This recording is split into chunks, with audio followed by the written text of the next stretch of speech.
Do you swear or affirm under penalty of perjury that the testimony you're about to give is true and correct to the best of your knowledge, information, and belief, so help you God?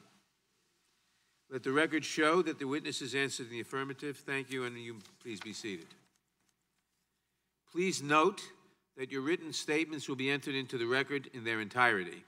The last time I appeared before your committee was July 11, 1974, during the impeachment inquiry of Richard Nixon. Clearly, I'm not here today as a fact witness. I accepted the invitation to come here today because I hope I can give a little historical perspective on the Mueller report.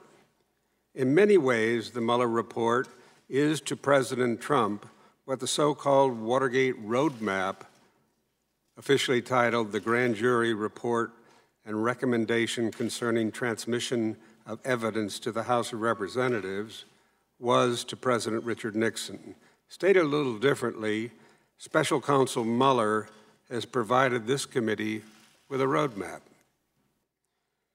Mr. Mueller addresses the question of whether President Trump dangled pardons or offered favorable treatment, and I certainly hope Don McGahn is a key witness before this committee.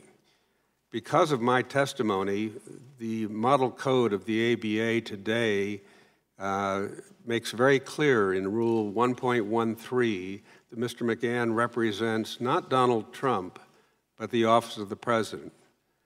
His client is the office of the President, and I think he owes that office his testimony before this committee. We have a responsibility to do this work, to follow the facts where they lead, to make recommendations to the whole House as circumstances warrant, and to craft legislation that makes certain no president, Democrat or Republican, can ever act in this way again.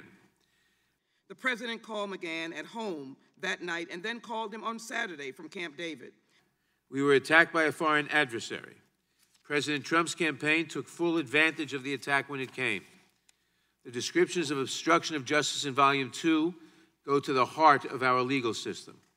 If we can agree on this common set of facts as our starting place and agree to follow the facts and the law where they take us, I believe we can make a great deal of progress in this hearing today. I'm a Republican. I believe that you use everything that you've got to do as much business as you want and generate as much as you want to work for yourself. But I don't believe it's the problem of this committee to have to come and hear from those who are not a part of it. And I'm sort of reminded of the Russia priority issue because just a few years ago it was brought up and one of our candidates talked about Russia being a threat, and the former president, Mr. Obama, said, that the 80s are asking for their foreign policy back. Well, guess what? This committee is now hearing from the 70s, and they want their star witness back.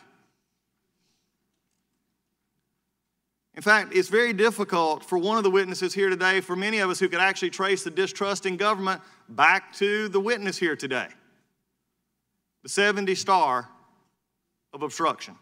In fact, I'll take it a little bit further. For those of us who've been looking into this for a while and wondering how we got started here, and for those of us who've heard me discuss the fact, and many on our committee and on our side discuss the fact of the corrupt cabal, what we see of Strzok, Page, McCabe, Comey, and others, how we actually got started here, I believe that they have the Godfather here today, Mr. Dean. In fact, they probably had a picture up. How do we actually use the governmental resources to interfere in other people's campaigns? Mr. Dean is the Godfather. They may even had a picture of you, knowing how you do it. And that is here today, again, to talk about a president that obviously you don't like.